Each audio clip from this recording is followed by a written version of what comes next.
A Green Beret is trained to fight enemies in the shadows, in foreign lands.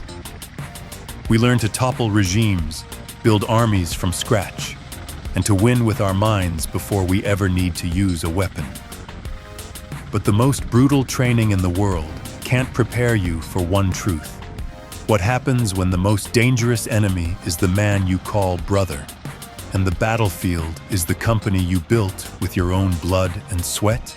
I was in a damp, remote training area in the Colombian jungle. The smell of wet earth and the buzz of insects were a familiar soundtrack. I am Staff Sergeant Cole Donovan. My mission was to train Allied forces in counter-narcotics tactics. The job demands absolute focus, a deep understanding of human psychology, and the ability to anticipate your opponent's moves. I thought I was good at it, until I received an email. It came from Sarah, my trusted assistant at the security firm I co-founded in Denver, Kestrel Strategic Solutions. The subject line was a single word: congratulations. I opened the email with a sense of unease. Inside was a forwarded company-wide announcement.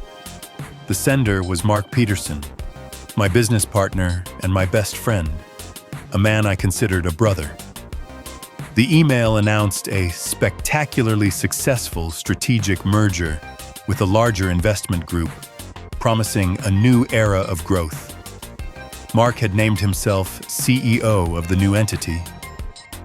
The email also alluded to difficult decisions made necessary by recent mismanagement and financial instability. A knife aimed directly at me, the partner who was away and couldn't defend himself. But that wasn't the worst part. Attached to the email was a photo. It wasn't from a company party. It was taken at a luxury ski resort in Aspen. In the picture, Mark had his arm wrapped around a woman's waist, both of them beaming at the camera, champagne flutes in hand. That woman was Jessica, my wife. The photo radiated an undeniable intimacy, the smugness of victors. The laptop screen seemed to blur. My breath caught in my throat. In a single email, I had lost everything: my company, my honor, my friendship, and my family. This wasn't a simple betrayal. This was a perfectly coordinated coup, a dual assassination of my professional and personal life, carried out by the two people I trusted most on earth. Rage did not erupt. Instead, a terrifying cold stillness washed over me. An emotional response was a luxury. This was a new mission. The enemy was identified. The objective was clear. It was time to plan the counteroffensive.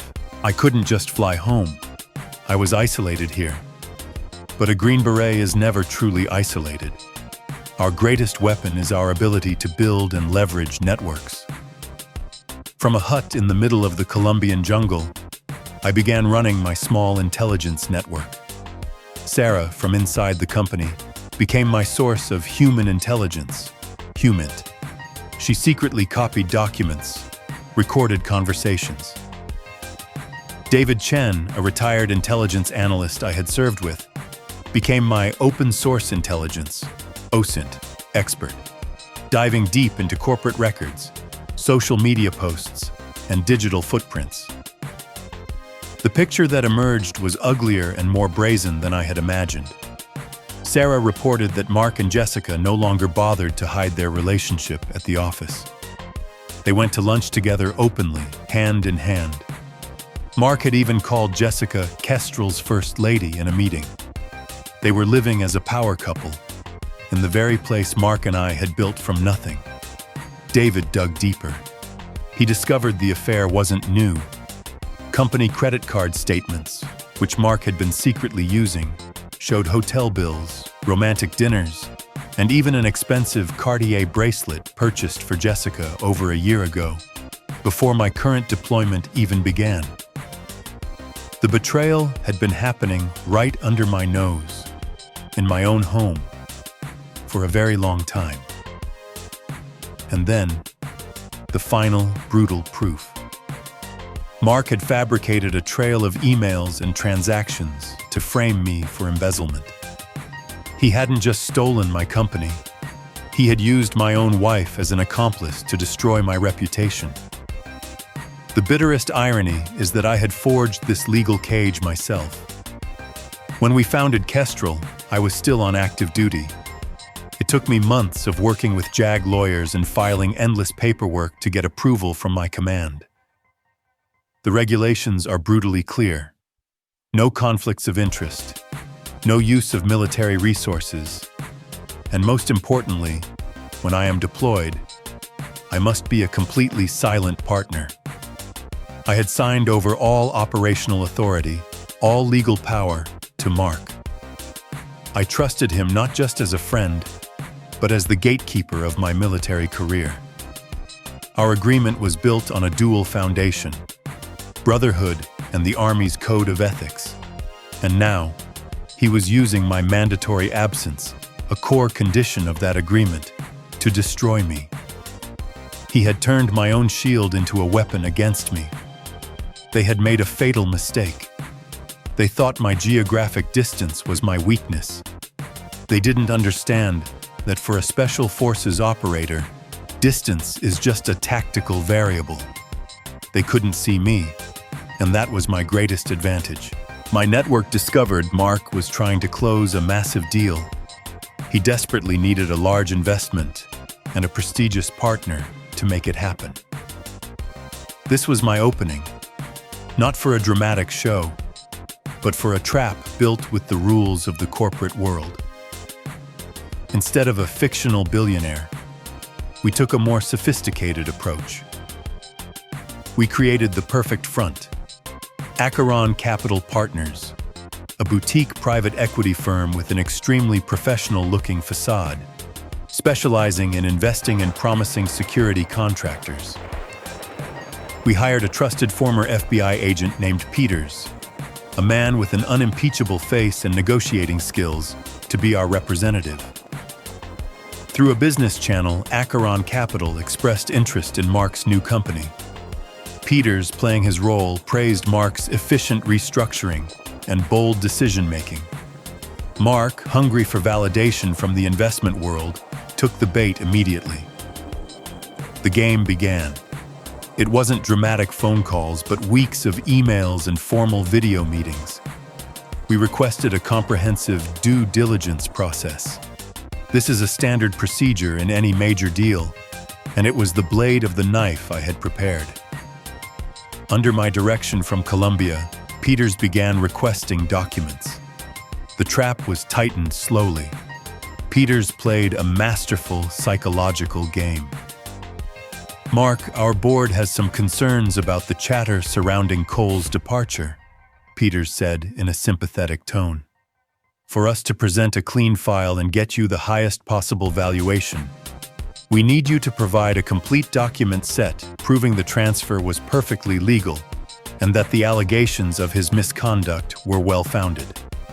The more you can prove his weakness, the easier it is for us to approve this investment. I had turned the act of providing evidence against himself into a financial incentive for him. I knew Mark's ego and greed would not allow him to pass up a chance to make more money while simultaneously burying me on paper one last time. He did exactly as I predicted. The climax was not a boastful confession, but something colder and far more legally binding. It was a Friday evening. After days of preparation, Mark sent an email to Acheron Capital, an email he believed would open the doors to his fortune. In it, he wrote, "Mr. Peters, as requested, I am sending the final due diligence package. This file contains the share transfer agreement from Cole Donovan with his signature, evidence of the financial misconduct that led to his removal, and financial reports showing the company's superior growth under my leadership. I trust these documents will prove our value and potential." Attached to the email was a zip file. Inside was his entire fraudulent play, digitized. The scan of the share transfer with my forged signature, the fabricated emails he used to frame me, the doctored balance sheets hiding his theft. He had gift-wrapped his entire criminal confession and sent it with a triumphant smirk. I, monitoring the Acheron inbox from Colombia, saw the email arrive. My heart beat once, hard but steady.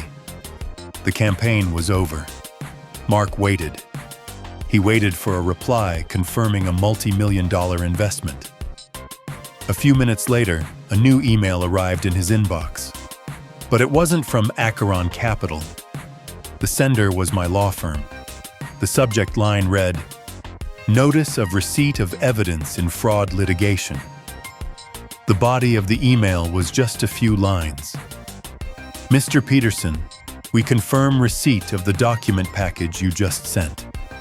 The entire contents, including the forged instruments and fraudulent evidence, have been forwarded to the Denver District Attorney's Office as part of the criminal indictment file against you and Mrs. Jessica Donovan. Thank you for your cooperation." And below the text, like a final killing blow, was a small image file. Mark clicked on it. The picture loaded. It was me, in my combat gear, sitting in a tent in Colombia, looking directly into the camera and giving a single, cold, final nod. No dramatic dialogue, no shocking reveal, just a cold email and a picture. A clear message. You were hunted, you were monitored, and you walked right into the trap. This wasn't a movie. This was a legal execution, carried out with the precision of a special forces operator. My network discovered Mark was trying to close a massive deal. He desperately needed a large investment immediately after the email was sent. The collapse was swift and merciless.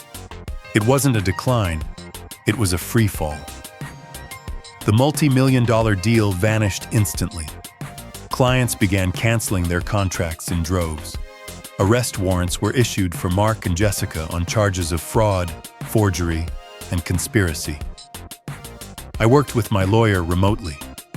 A few days later, he called. "Cole, I just received an offer from Jessica's lawyer," he said. "She's willing to testify against Mark for a reduced sentence.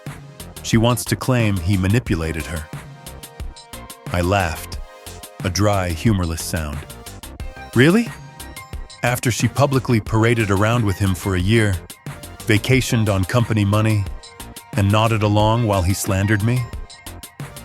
Tell her lawyer the only deal I'll accept is her taking full responsibility for her actions. There are no exit strategies for traitors." The divorce was quick. Her betrayal no longer caused me pain. It was just a data point in a completed mission file. My indifference was her final punishment. Months later, I returned to Denver. Not as a failure, but as a victor returning to reclaim his territory. Kestrel Strategic Solutions was restored. Loyal clients returned. I rebuilt my company, but with a new philosophy, a doctrine born from the war I had just fought. I added a new service for our corporate clients: insider threat assessment and corporate psychological warfare. The ultimate lesson I learned in Colombia wasn't about guerrilla tactics, but about human nature. In any conflict, be it in the jungle or a boardroom, the principles are the same. Never engage a stronger enemy head-on. Study them. Find their weakness. And for the arrogant and the greedy, their greatest weakness is their own ego. Give them a stage, and they will perform their way to their own destruction. True strength isn't the ability to overpower your enemy. It's the ability to hand them enough rope and let them hang themselves. That is the art of unconventional warfare. And that is also the art of life.